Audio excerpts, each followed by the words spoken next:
다 같이 주기도문 하심으로 10월 27일 새벽 예배를 시작하겠습니다. 하늘에 계신 우리 아버지, 아버지의 이름을 거룩하게 하시며 아버지의 나라가 오게 하시며 아버지의 뜻이 하늘에서와 같이 땅에서도 이루어지게 하소서. 오늘 우리에게 일용할 양식을 주시고 우리가 우리에게 잘못한 사람을 용서하여 준 것 같이 우리 죄를 용서하여 주시고 우리를 시험에 빠지지 않게 하시고 악에서 구하소서.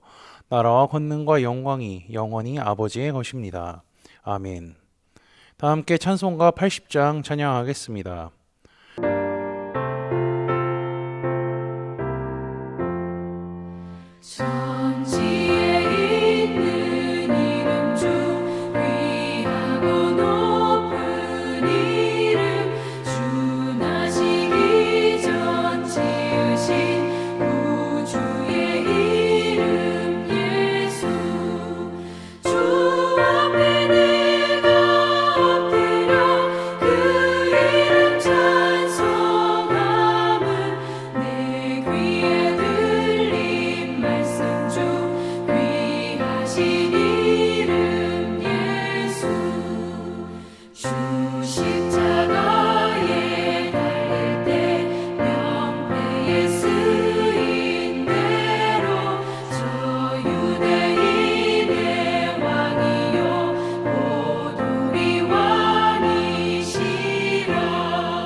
오늘 우리 공동체의 성경 읽기 본문은 사무엘하 9장입니다. 그중 1절에서 8절까지를 읽고 말씀을 나누도록 하겠습니다. 다윗이 이르되 사울의 집에 아직도 남은 사람이 있느냐? 내가 요나단으로 말미암아 그 사람에게 은총을 베풀리라 하니라. 사울의 집에는 종 한 사람이 있으니 그의 이름은 시바라. 그를 다윗의 앞으로 부르매 왕이 그에게 말하되 내가 시바냐 하니 이르되 당신의 종이니이다 하니라. 왕이 이르되 사울의 집에 아직도 남은 사람이 없느냐? 내가 그 사람에게 하나님의 은총을 베풀고자 하노라 하니 시바가 왕께 아르되 요나단의 아들 하나가 있는데 다리 저는 자니이다 하니라. 왕이 그에게 말하되 그가 어디 있느냐 하니 시바가 왕께 아르되 로드발 암미엘의 아들 마길의 집에 있나이다 하니라. 다윗 왕이 사람을 보내어 로드발 암미엘의 아들 마길의 집에서 그를 데려오니 사울의 손자 요나단의 아들 무비보셋이 다윗에게 나와 그 발 앞에 엎드려 절하매 다윗이 이르되 무비보셋이여 하니 그가 이르기를 보소서 당신의 종이니이다. 다윗이 그에게 이르되 무서워하지 말라. 내가 반드시 내 아버지 요나단으로 말미암아 내게 은총을 베풀리라. 내가 내 할아버지 사울의 모든 밭을 다 내게 도로 주겠고 또 너는 항상 내 상에서 떡을 먹을지니라 하니 그가 절하여 이르되 이 종이 무엇이기에 왕께서 죽은 개 같은 나를 돌아보시나이까 하니라. 아멘. 이스라엘의 왕이 된 다윗은요, 하나님께 여러 가지 축복을 받았는데 사무엘하 8장에서는 그 축복의 종류의 하나를 소개합니다. 블레셋, 모압, 암몬, 에돔, 아말렉, 소바 등 주변 국가들과의 전쟁에서 승리를 한 것입니다. 그 후 이스라엘을 다스리며 정의와 공의를 행했습니다. 정의와 공의를 행한다는 것은요, 하나님께서 원하시는 통치 방법입니다. 하나님의 마음에 합한 다윗이 왕이 되었으며 그가 하나님께서 원하시는 방법으로 나라를 통치했다는 겁니다. 이는 다윗의 정권이 무사히 뿌리를 내렸게 되었다는 것을 의미하기도 하죠. 그 후 어느 날 다윗은요, 사울의 집에 남은 자가 없냐는 질문을 신하들에게 합니다. 왕이 되었으니 왕권의 강화를 위해서 충분히 할 수 있는 질문이죠. 12지파의 족장들이 다윗에게 충성을 맹세했을다 할지라도 사람의 마음은 갈대와 같아서 언제든지 배신을 할 수 있기 때문입니다. 다윗이 아닌 다른 어떠한 사람이 왕이 되었다 할지라도요, 자신의 왕권 강화를 위해서 이전 왕족에 대해 후환을 없애고 싶어 했을 것이죠. 그런데 다윗은요, 일반적인 왕들과는 다른 마음을 갖고 있었습니다. 이렇게 이야기하죠. 내가 요나단으로 말미암아 그 사람에게 은총을 베풀리라 하니라. 생각해보면요, 다윗은요, 자신을 죽이려고 했던 사울을 살려주었을 뿐만이 아니라 그의 아들 요나단과는 매우 소중한 관계였습니다. 그러니 사울의 집안에 남은 사람이 있다면 요나단으로 말미암아 은총을 베풀겠다는 겁니다.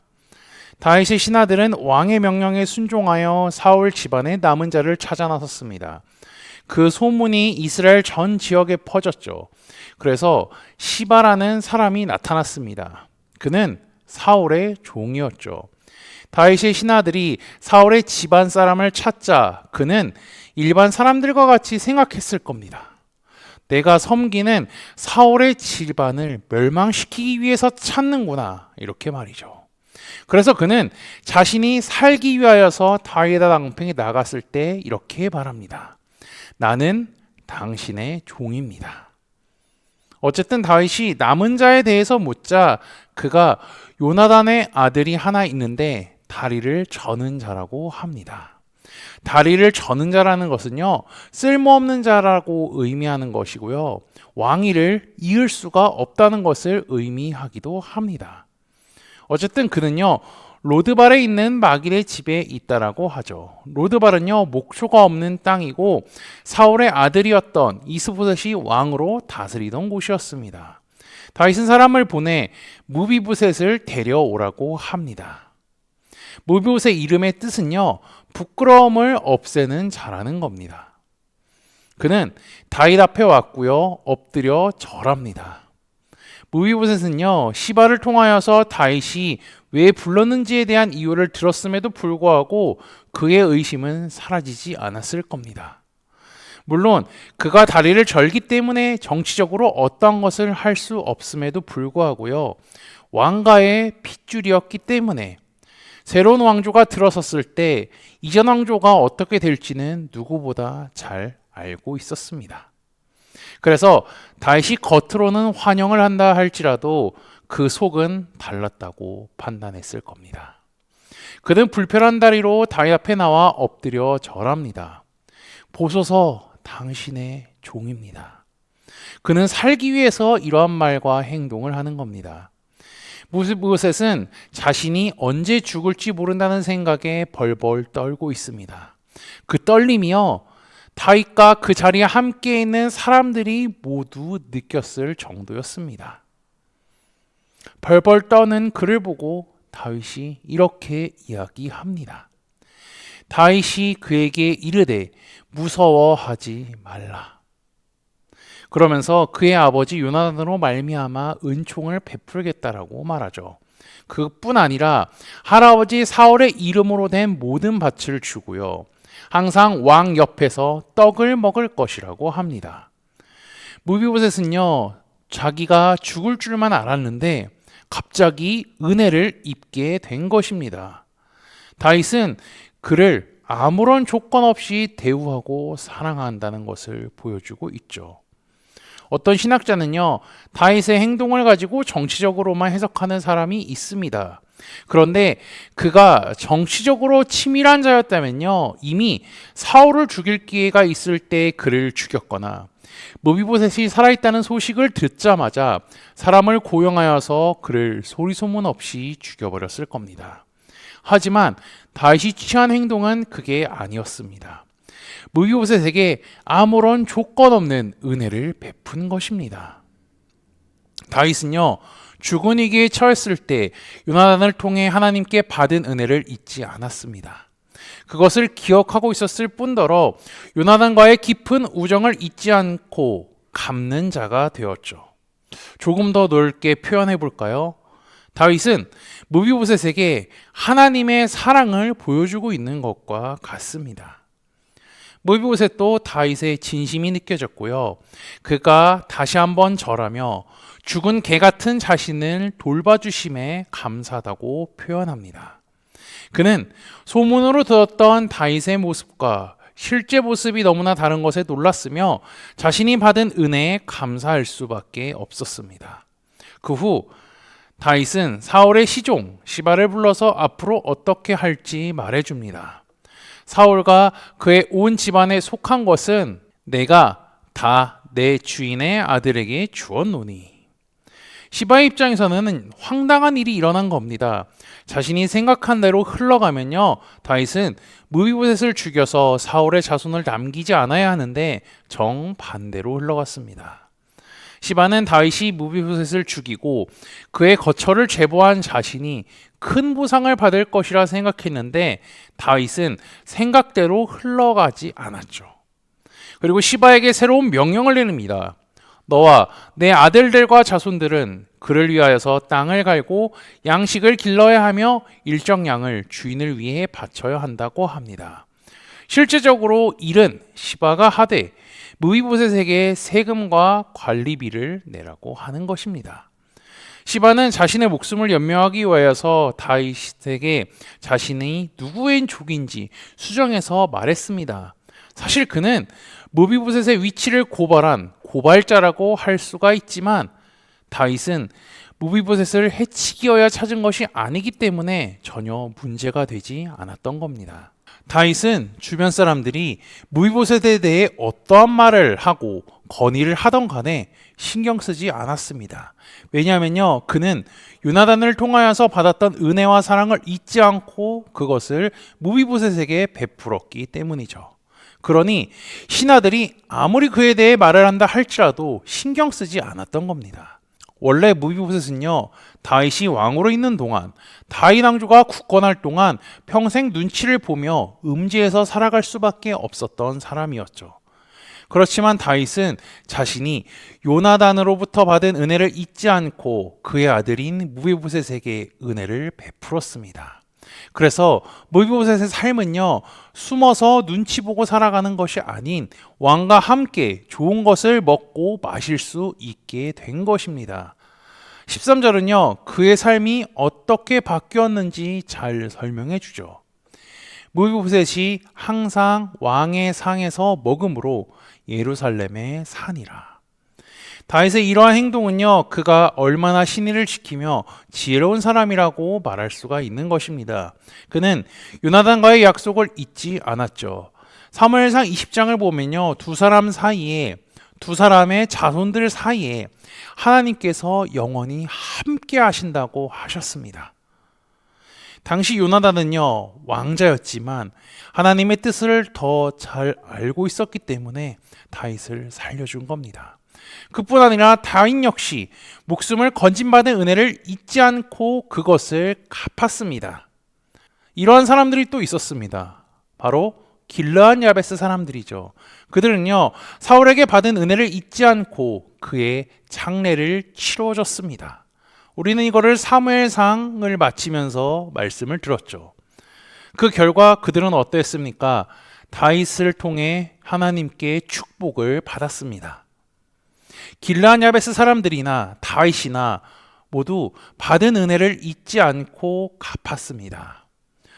왜냐하면요, 그들이 받은 은혜는 모두 하나님께서 주신 것이라고 기억하고 자신도 갚을 기회가 왔을 때 갚아야 된다고 생각하며 살았기 때문입니다. 우리는 살아가면서요, 받은 은혜가 너무나 많습니다. 잠깐 생각해 보십시오. 작은 것부터 큰 것까지 생각날 것입니다. 우리가 그 받은 모든 은혜들 누가 주셨습니까? 하나님이 주셨습니다. 다윗도 요나단을 통하여서 베풀어 주신 하나님의 은혜를 기억하며 살아갔듯이 우리도 하나님께로부터 받은 은혜를 세어보고 그것을 기억하며 감사하는 하루가 되시기를 주님의 이름으로 축복합니다. 다 함께 찬송가 325장 찬양하시겠습니다.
다 함께 기도하시겠습니다. 모든 만물과 인간의 찬양을 받게 합당하신 전능하신 하나님 아버지, 이 아침에 주 앞에 나와 예배드릴 수 있게 하심에 감사합니다. 주님을 찬양하고 성경 말씀을 보고 듣고 배울 수 있는 은혜를 허락하심에 감사합니다. 아울러 매일의 예배를 통해 하나님과 말씀을 가까이 할 수 있게 하심에 또한 감사합니다. 우리는 세상 속에 살아가지만 내 안에 거하시는 성령님이 함께 하신다는 것과 내 앞에 천사가 늘 있다는 사실을 잊지 않고 살아가는 하루가 되게 인도하여 주옵소서. 다윗은 자신이 요나단에게 받았던 은혜를 잊지 않고 그의 아들 무비보셋에게 은혜를 베풀었음을 말씀을 통해 깨닫게 하시니 감사합니다. 하나님께서 죽을 위기에 처한 다윗을 요나단을 통해 구원하셨음을, 그리고 요나단은 왕자임에도 불구하고 다윗이 하나님의 마음에 합한 자임을 알고 하나님의 뜻대로 그를 살려주었습니다. 다윗은 그때 받은 은혜를 기억하여 무비보셋에게 은혜를 베푼 것과 무비보셋이 그 은혜를 기억하며 살았던 것과 같이 하나님께서 우리에게 베풀어 주신 은혜를 기억하고 감사하게 인도하여 주옵소서. 지난주 말씀을 기억하며 기도합니다. 예수님의 생애에 관한 예언의 말씀이 무엇인지 확인하게 하시고 그 말씀이 예수님께서 동일하게 살아가심으로 인해 이루어졌다는 사실을 말씀을 통해 깨닫게 하시니 감사합니다. 말씀대로 예수님이 이 땅에 오셨으며 살아가심과 활동 지역과 내용이 성경대로 이루어졌으니 말씀의 권위를 인정하고 믿게 하시고 믿는 자들에게 하신 말씀은 우리를 통하여 이루어진다는 사실을 잊지 않아 그 말씀의 권위 안에 살아가는 코너스톤 형제자매들이 되도록 인도하여 주옵소서. 예수 그리스도의 이름으로 기도합니다. 아멘. 이 시간 합심으로 기도할 제목들을 나눕니다. 먼저 성부, 성자, 성령 삼위 하나님을 묵상하며 경배하는 삶을 살도록 기도하시고 회개와 경건한 삶을 살도록 기도하시기 바랍니다. 교회를 이끌어 가시는 사랑하는 담임 목사님과 사역자들을 위해 기도해 주시기 바라며 내일 진행되는 열왕기하 성경 공부와 목요일에 진행되는 목요 목회자 세미나를 위해 속으로 번들을 위해 환우의 건강과 회복을 위해 각자 가지고 계신 기도의 제목들을 놓고 기도하시기를 바라며 오늘도 주 안에서 승리하십시오.